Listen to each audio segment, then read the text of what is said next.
कि उस भगवान ने जिस जिसको पृथ्वी पर जन्मा है, चाहे वो बेटा हो, चाहे वो बेटी हो, चाहे वो गोरा हो, चाहे वो काला हो, चाहे वो कैसा भी हो, जिस जिसको परमात्मा ने जन्म दिया वो कभी भी बेकार नहीं हो सकता। वो मेरे परमात्मा की भूमि पर रहा है, कैलाश बाबा की, शंकर जी की इस मृत्यु लोक में निवास कर रहा है, तो वो बेकार नहीं हो सकता। ये दुनिया की सोच है कि वो बेकार है।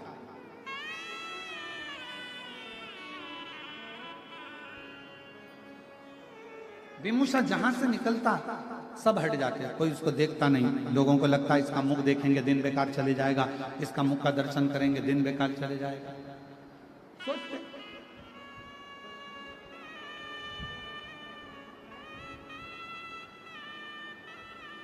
और ऐसा हुआ है। एक नगर में एक राजा रहता था, उसको मालूम पड़ा हमारे नगर में एक व्यक्ति रहता है, बड़ा खोड़ला है। नगर में एक व्यक्ति रहता है, बड़ा खोड़ला है, जिसके मुंह का दर्शन कर लो तो सुबह से भोजन नहीं मिलता। राजा ने कहा ऐसा हो ही नहीं सकता। राजा ने उस व्यक्ति को बुलाया, सभा में सवेरे उसका मुंह का दर्शन करा। दिन भर राजा व्यस्त रहा, भोजन नहीं कर पाया। शाम हो गई, राजा से रानी ने कहा कि आज तो तुमने सुबह से खाना तक नहीं खाया, भोजन तक नहीं करा। राजा बोला उस खोड़ले का दर्शन किया था ना, इसलिए मेरे को खाना नहीं मिला, लोग सही कहते हैं। राजा ने उस व्यक्ति को बुलाया और फांसी की सजा दे दी। जैसे ही फांसी की सजा दी वैसे वो हंसने लगा। राजा ने पूछा तुम्हें फांसी की सजा मिली है और तुम हंस रहे हो?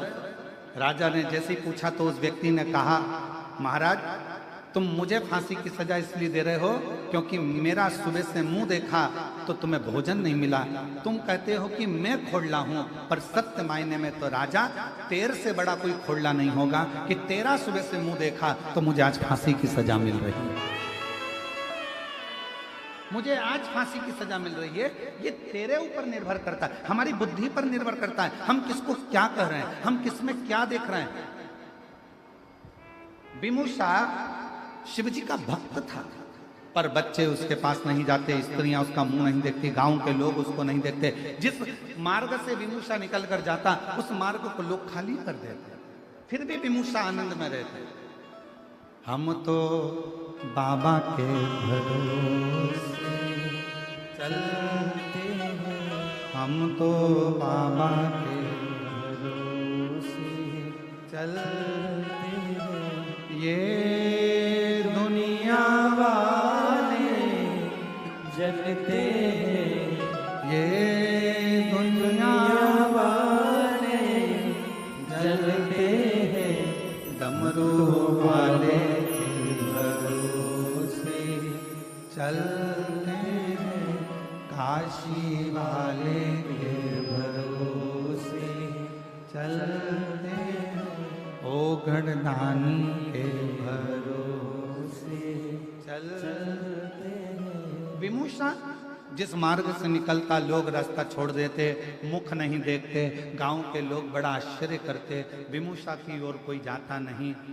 अब जरा विचार करना, इतना गंदा रहने वाला, इतना गंदा दिखने वाला विमूषा शिव जी के मंदिर में सेवा करता, आनंद में उसका शरीर कई जगह से आड़ा टेढ़ा था, फिर भी शंकर की आराधना करता।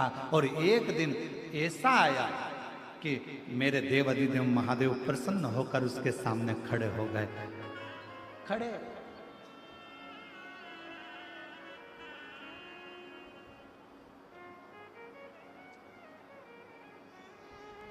क्या चढ़ाया था विमूषा ने जो भगवान शिव प्रसन्न हो?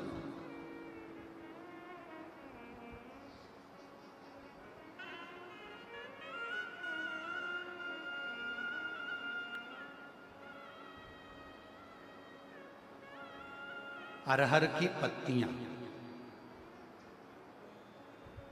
क्या चढ़ाया था? जम के बोलो जरा। अरहर की पत्तियां।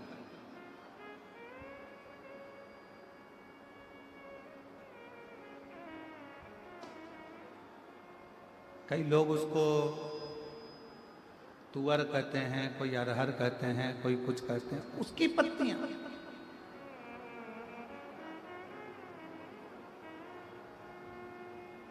और निवेदन है कई लोग कथा सुनेंगे तो बैठकर हो सकता है कि कथा में से कुछ ना कुछ छांटें और कहें, अब बताओ गुरु जी ने कह दिया कि अरहर की पत्ती भी शिव जी पे चढ़ती है।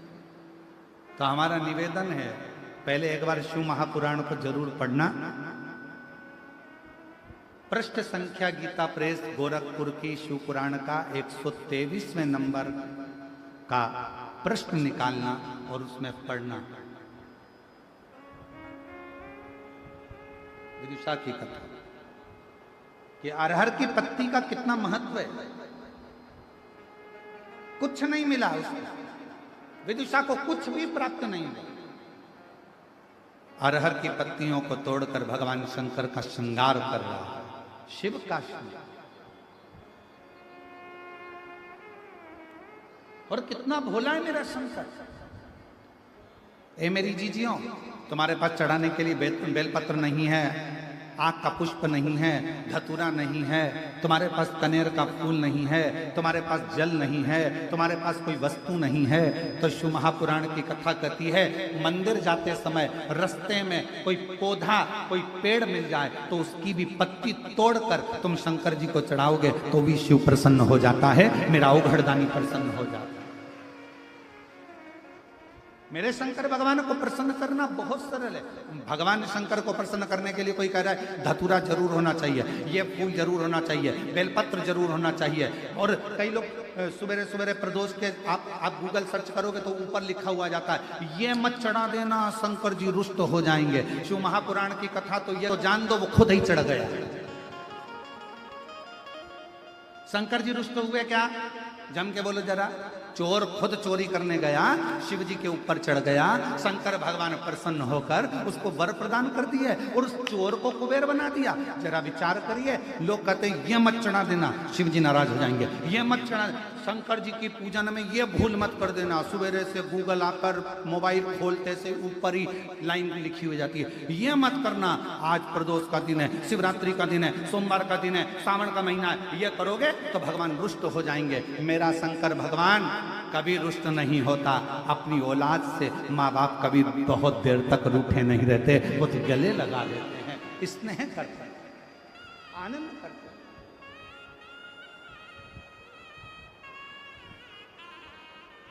ये दुनिया के लोगों ने तुम्हें डराने के लिए बहुत कुछ कर रखा है, ऐसा करोगे तो ऐसा हो जाएगा, ये मत करना, वो मत करना, शंकर जी की पूजन मत करना तो शिव जी पे चढ़ा जल मत, जी पे बेलपत्र मत चढ़ाना तो ये मत खाना, तो ऐसा मत खाना तो वैसा। ये केवल भ्रम उत्पन्न कर, केवल।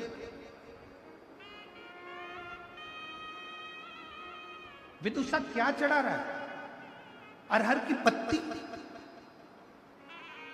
केवल अरहर की पत्ती से श्रृंगार। और श्रावण के महीने में आज पवित्र शिव महापुराण की कथा जो बोलबम समिति करा रही है, कथा के अध्यक्ष श्री दया सिंह जी, प्रदेश अध्यक्ष, इस कथा को जो लाभान्वित करा रहे हैं, इस पवित्र कथा में एक बात कहना चाहेंगे और बड़े सावधानी से सुनिएगा कि आपके पास में शिव जी को चढ़ाने के लिए यदि कुछ भी नहीं है, किसी भी पेड़ की पत्तियां, अब देखो यहाँ पर जो ये दया सिंह जी ने जो ये स्टेज बनाया, इसमें ये पेड़ लगा दिए उन्होंने। दया सिंह जी, आपको साधुवाद है जो आपने प्रकृति की सौंदर्यता को जनमानस को प्रसिद्ध किया। ये जनमानस को प्रेरणा है।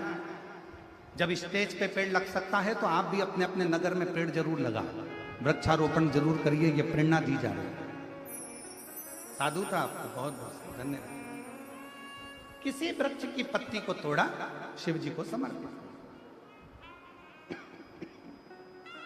अब मंदिर में आपने पत्ती को चढ़ाया, लोग आपसे कहेंगे क्यों हर कैसे वृक्ष की पत्ती चढ़ा दी, तुमने बेलपत्र नहीं चढ़ाया, तुमने ये नहीं चढ़ाया। तो उसको कह देना मेरा पिता है शिव, वो काल अधिपति महाकाल मेरा जगत का पिता है, मेरा पिता है मेरा शंकर, और मेरे शंकर को रिझाने के लिए बहुत दिखावे की नहीं, मेरे काल अधिपति महाकाल को रिझाने के लिए किसी दिखावे की नहीं, मेरे काल अधिपति महाकाल को रिझाने के लिए तो केवल मीठी वाणी से पुकार लो, मेरा महाकाल राजा प्रसन्न होकर वर दे जाकर, वर प्रदान। विदुषा के पास में क्या था? केवल अरहर की पत्ती।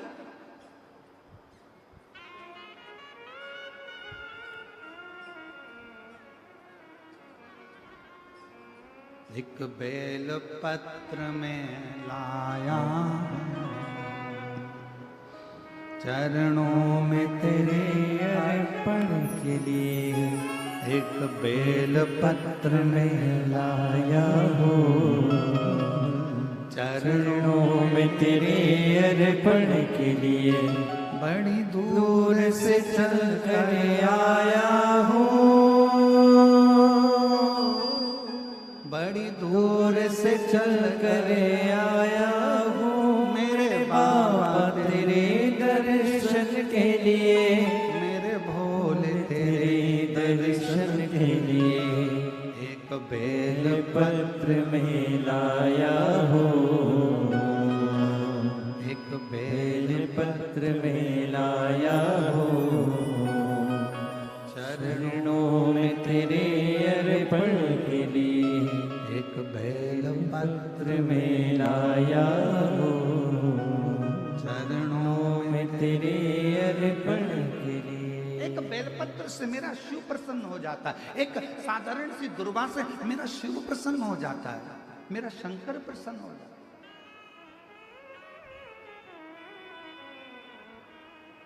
और कितना, एक बहन ने पत्र में लिखा है,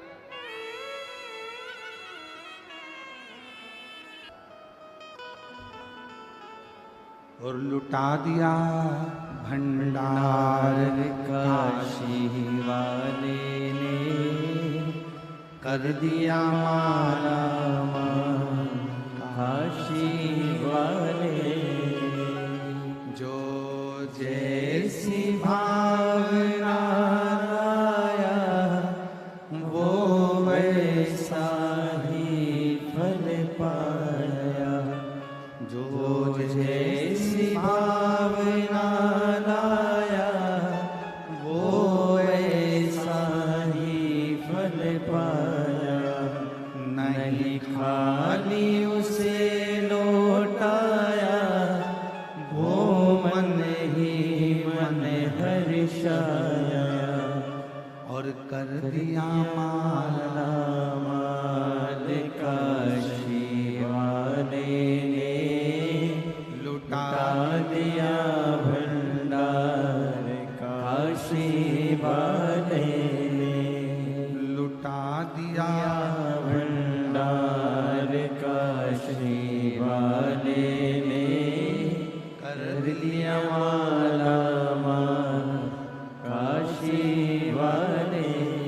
जो जिस कामना से आया, झोली पसार कर जिसने उसको नमन कर कर प्रणाम कर कर अपने दिल की बात उस देव अधिदेव महादेव से कह दी, उसने झोली भर।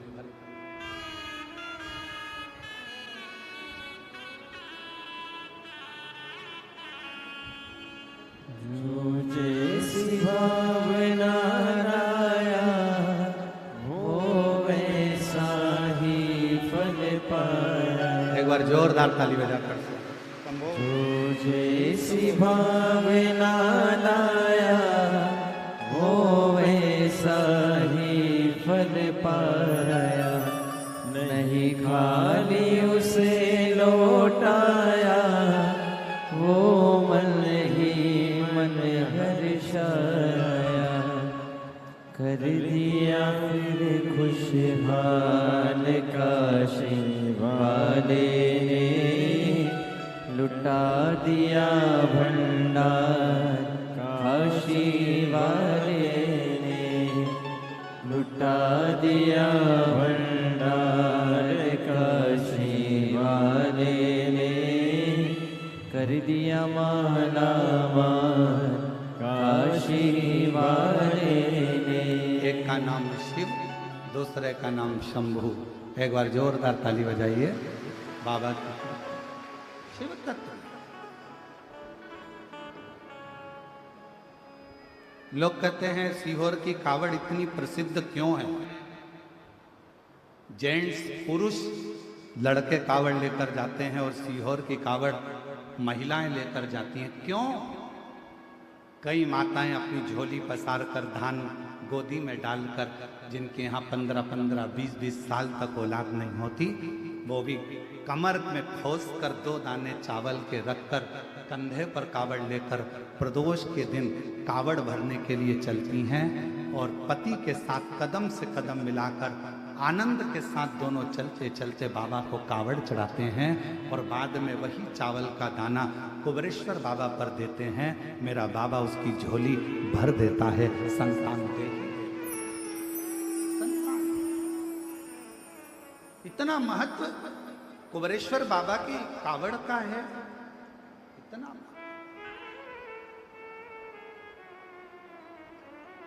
एक विश्वास, एक भरोसा, एक दृढ़ता, क्या ना है।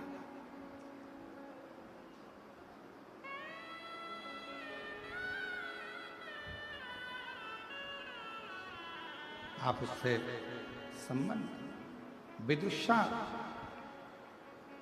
विदुषा के पास चढ़ाने के लिए कुछ भी नहीं, शरीर अड़भंगा, नेत्र विशाल, चेहरा काला, शरीर आड़ा टेढ़ा, भयंकर नेत्र लाल, भयंकर नेत्र।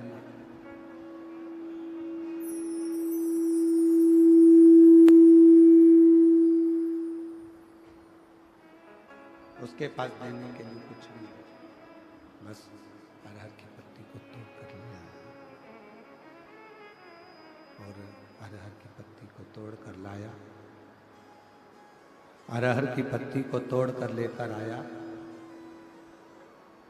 शिव जी का श्रृंगार कर दिया उसने, भगवान शंकर का श्रृंगार। जो हो, मंदिर जा रहे हो, शंकर जी के मंदिर पहुंच रहे हो, भगवान शंकर के मंदिर जा रहे हो, भगवान के मंदिर जा रहे हो, मंदिर पहुंच रहे हो, नहीं है कुछ भी चढ़ाने को, तुम्हारे पास में कुछ भी नहीं है, दिल से आप श्री शिवाय नमस्तुभ्यम कहकर जो वृक्ष की पत्ती होंगे उसको तोड़कर, वृक्ष की पत्तियों को तोड़कर भगवान शंकर को समर्पित कर।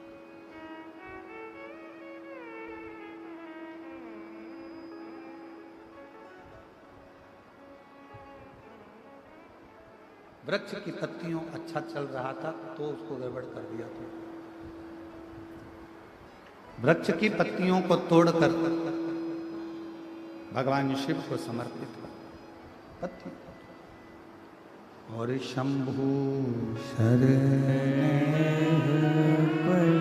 मांगो घड़ी रे दुख काटो दया करी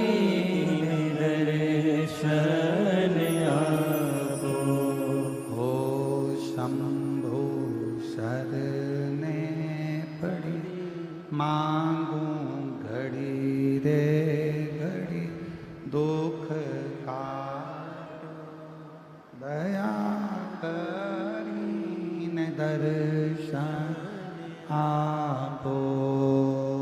शंभु शरण पड़ी मांगू घड़ी रे घड़ी दुख काटो दया करीन दर्शन। विदुषी देने के लिए कुछ भी नहीं उसके पास में, भगवान शिव को क्या प्रदान करे, क्या दे। अरहर की पत्तियों को तोड़कर भगवान शंकर का शिवलिंग का श्रृंगार किया, पत्तियों को तोड़।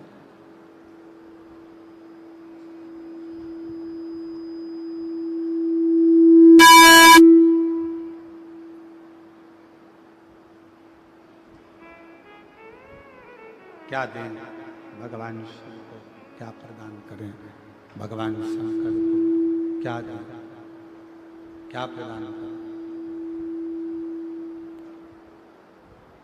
क्या दिया जाए भगवान शिव को, क्या प्रदान किया जाए।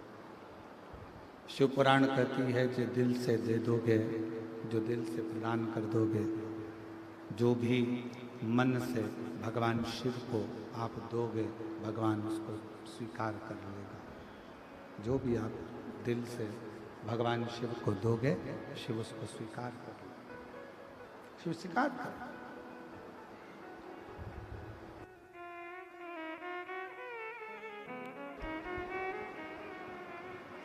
भगवान शंकर, ओगरदानी, त्रिकालदर्शी, कैलाशी, अविनाशी शिव विदुषा के सामने प्रकट हो गए।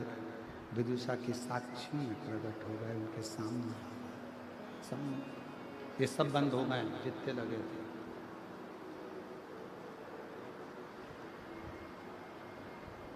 विदुषा की साक्षी में भगवान शिव प्रकट हो गए। सब बाबा मांग तुझे क्या चाहिए, मैं तुझे क्या प्रदान करूं, क्या दूं तुझको, क्या दिया जाए तुझे, मांग ले।